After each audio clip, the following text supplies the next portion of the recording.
Hi everyone, welcome to our YouTube channel Payload. देखते हैं last week क्या में क्या क्या अपडेट्स आए।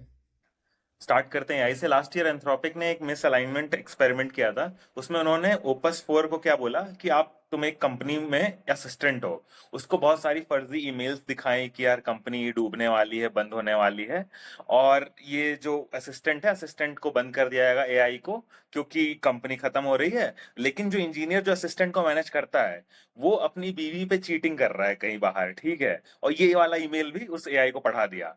अब जब एक्चुअली वो एआई इंजीनियर ने बोला कि हाँ ठीक है, मैं तुम्हें बंद करने आ रहा हूँ, तो एआई ने उसको धमकी दी कि मुझे अगर तुम बंद करोगे तो मैं जो तुम्हारा सीक्रेट है वो सबको रिवील कर दूंगा, पूरी कंपनी को, कि हाँ तुम चीटिंग कर रहे हो, ये वो, ठीक है। तो इसके बाद से एकदम बवाल मचा कि भाई एआई ये सब चीजें कैसे कर रहा है, क्या कर रहा है। तो एंथ्रोपिक वालों ने काफी टाइम तक एक्सपेरिमेंट किया, फिर 3-4 दिन पहले उन्होंने अपना ब्लॉग पब्लिश किया। उसमें ये पाया कि जो डेटा था, जो ट्रेनिंग डेटा था, उसमें एआई को हमेशा इविल दिखाते हैं। मतलब जैसे टर्मिनेटर मूवी है या फिर ऐसे जो मूवीज है ना, उसमें स्काईनेट या उसमें एआई विलन रहता है, एआई कब्जा कर लेता है पूरे उस दुनिया पे या फिर सब कंट्रोल कर रहा होता है। तो जैसे अल्ट्रॉन टाइप का। तो ये सब डेटा लेके के और ये सब स्टोरीज पढ़ पढ़ के एआई सीख गया था बुरा होना, ठीक है।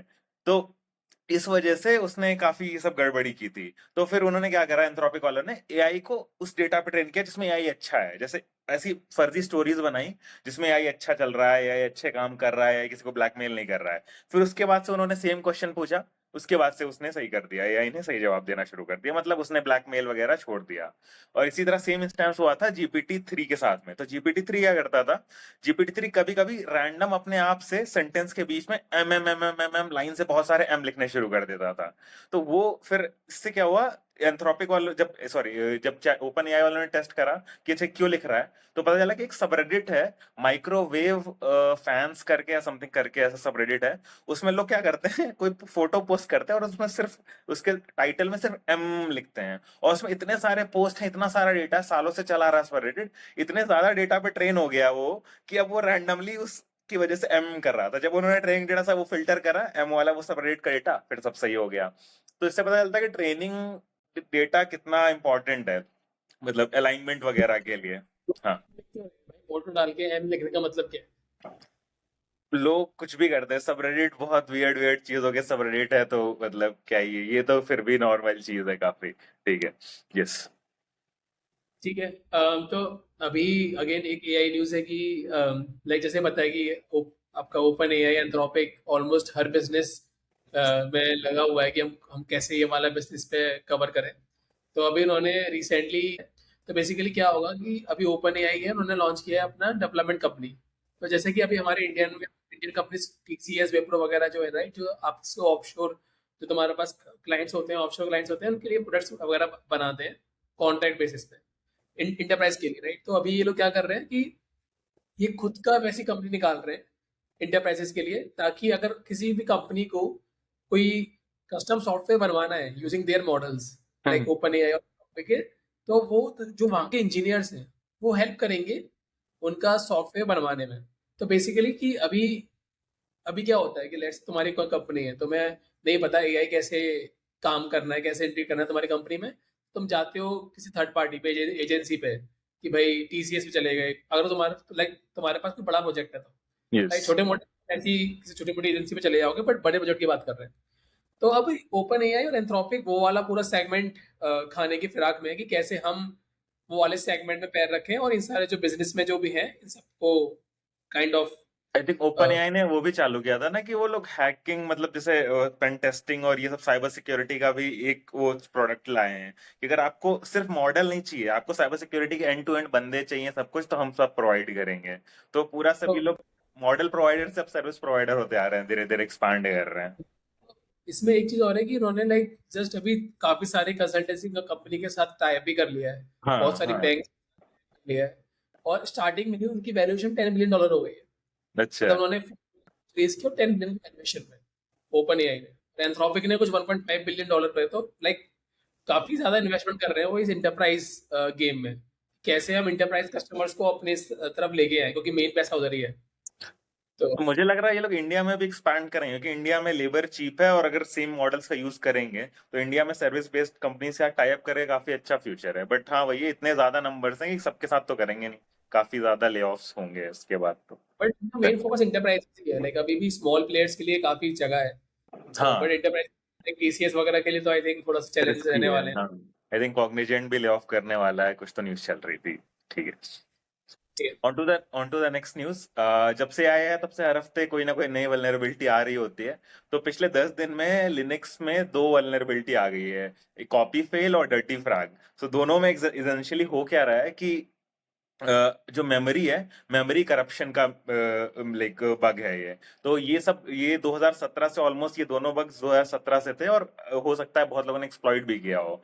तो इसमें होता क्या है कि आप मेमोरी में, जो एक्चुअली मेमोरी में क्या होता है, डेटा जो डिस्क से कुछ भी डेटा जाता है वो मेमोरी में जाता है। लेकिन इस वल्नरेबिलिटी का यूज करके आप मेमोरी में ऐसा कुछ भी ओवरराइट कर सकते हो जो डिस्क वाला डेटा है। जैसे मेमोरी में आप ओवरराइट करके ये बोल सकते हो कि अच्छा ठीक है, इस शेल पे मैं रूट एक्सेस यूजर हूँ, किसी प्रोसेस को ऐसा बता सकते हो कि अच्छा ठीक है मैं तो रूट यूजर हूँ, वो प्रोसेस आपके हिसाब से काम करना शुरू कर देगा। तो ये दोनों वल्नरेबिलिटी है, और इनमें से जो एक वल्नरेबिलिटी है उस वो तो फनी है। आई मीन एक बंदे ने उस वल्नरेबिलिटी को उबंटू, आई थिंक लिनक्स, उनको मेलिंग लिस्ट में ऐड करा और बोला कि हाँ ये वल्नरेबिलिटी है। तो उन्होंने कहा ठीक है, हम 4-5 दिन में फिक्स करके फिर आप डिस्क्लोज करना। बस किसी दूसरे बंदे ने क्या करा, उस मेलिंग लिस्ट का स्क्रीनशॉट या फिर उस लिंक एकदम हैकर न्यूज पे डाल दिया, वो वायरल हो गया। अब उसका कोई फिक्स भी नहीं गया है, ठीक है, और सब एकदम वाइल्ड में चला गया। तो गनीमत ये है कि इस वल्नरेबिलिटी का यूज करने के लिए आपको एक्चुअली फिजिकल एक्सेस होना चाहिए। आपको उस सिस्टम पे आप यूजर होने चाहिए, भले आप रूट यूजर ना हो, आप नॉर्मल यूजर भी हो, तब आप रूट यूजर हो सकते हो। तो शेयर्ड वर्चुअल मशीन वगैरह में रिस्की है, बाकी नॉर्मल केसेस में बहुत रिस्की था नहीं। नहीं तो इसमें काफी बजड़ हो सकती थी। मतलब वो लोग परेशान हो गए होंगे भाई, हर दिन कोई ना कोई वल्नरेबिलिटी आ जाती है। इवन हम भी ये काफी अब वल्नरेबिलिटी कवर कर रहे हैं, क्योंकि मे बी एआई से हो रहा है या फिर कैसे हो रहा है, बट काफी वल्नरेबिलिटी निकल के आ रही है पिछले सिस्टम्स में। 1 महीने से रोज एक ना एक हाई वल्नरेबिलिटी आ ही रही है। आई मीन मोजिला वाले कुछ बताते रहते हैं, लिनक्स वाले बताते रहते हैं, अभी कर्ल में वल्नरेबिलिटी आ रही थी, तो चल ही रहा है कुछ ना कुछ सबका। ठीक है। तो अगेन न्यूज़ एआई को लेकर ही है। तो अभी एक न्यूज़ निकल के आ रही है कि भाई जो डेटा सेंटर्स हैं, लाइक जॉर्जिया में डेटा सेंटर की कंपनी है, तो उन्होंने उनको क्या हुआ कि अचानक से पानी की शॉर्टेज होना चालू हो गई उस सिटी में। तो वह मालूम पड़ा कि भाई जॉर्जिया में जो डेटा सेंटर है, वो समहाउ उसने 30 मिलियन गैलन पानी यूज कर लिया विदाउट फर्दर नोटिस। मतलब उसको बताया नहीं था कि भाई हम पानी यूज करने वाले हैं, ऐसा कुछ। उसका कुछ पे भी नहीं किया था, बट वो यूज करना स्टार्ट कर दिया। लोगों को मालूम नहीं पड़ा जब तक पानी की एक्चुअल स्कैसिटी नहीं हो गई उस टाउन में। तो आई मीन लाइक कि डेटा सेंटर्स काफी मैसिव अमाउंट में लाइक वाटर यूज कर रहे हैं, इवन दो कूलेंट्स वगैरह भी हैं, बट उसके अलावा भी वाटर का काफी हाई यूसेज है। तो हाँ, आई थिंक एक सिमिलर भी इनमें कई सारे वो स्टेट्स ने यूएस में वो बैन कर रखा है कि डेटा सेंटर्स नहीं बना सकते, लॉ पास कर दिया है। लेकिन फिर बिल भी पास। अभी world's largest data centre plan कर रहे हैं, ऊटा करके एक वो है, स्टेट है यूएस में। तो बोल रहे हैं कि उसमें एक दिन में इतनी हीट पैदा होगी जितनी 26 न्यूक्लियर बम के बराबर, ऐसा कुछ हीट बम होगी। मतलब एक्चुअली इतनी पैदा होगी, बट सारी कंट्रोल कर ली जाएगी, तो इतना डेवास्टेटिंग नहीं है। But on a longer run बोल रहे हैं कि वहां पे आसपास जो लेक्स हैं वो सूख जाएंगे, क्योंकि गर्म हो जाएगा पर वहां का, और जो वहां के लोकल पौधे हैं और जानवर हैं वो सब खत्म हो जाएंगे। और वो अकेला डेटा सेंटर इतनी इलेक्ट्रिसिटी यूज करेगा जितना पूरा स्टेट यूज करता है, उसकी डबल इलेक्ट्रिसिटी वो अकेला डेटा सेंटर यूज करेगा। सो आई थिंक यस, तो GPUs are very very energy resource exhaustive. ये थोड़ा सा ब्लॉग में पढ़ रहा था, लाइक गोल्डमैन सैक्स में आई थिंक कोई रिपोर्ट आई थी कि मतलब लोग जनरली बोल रहे हैं ना कि हम एआई बबल में है कि नहीं है। तो लोग, उनका बोलना ये है कि भाई एआई बबल में नहीं है, उसके उल्टा है। लाइक उनका मानना ये है कि डिमांड बहुत ज़्यादा है, हम सप्लाई नहीं दे पा रहे हैं बिकॉज ऑफ डेटा सेंटर। क्योंकि इतने इश्यूज हैं, इन्वायरमेंटल इश्यूज हैं, कंपनी ये सब स्टेट्स अपना अपना बिल पास कर रहे हैं, तो वो बॉटलनेक बनते जा रहे हैं कि जो प्लान था कि हम इतने इतने बना लेंगे, वो नहीं होता हुआ दिख रहा है डेटा सेंटर का। तो आई मीन लाइक वो भी एक पर्सपेक्टिव है कि भाई हम कि कितना एक्चुअल डिमांड है और कितना सप्लाई जा रहा है। हाँ, डिमांड है, बट हर जगह डिमांड नहीं है, सो दैट्स द प्रॉब्लम। लोग जिस हिसाब से हाइप है उसमें कहीं भी डिमांड लगा दे रहे हैं, तो वो नहीं है, बट एक्चुअल डिमांड तो है ही। मतलब यस, वैल्यूएशन तो स्टिल थोड़ा सा हाई बबल भी है है। सारी कंपनीज की। तो यस, ठीक है, I think definitely yeah, that's all for this week, and we will leave you with the team of the week. thank you.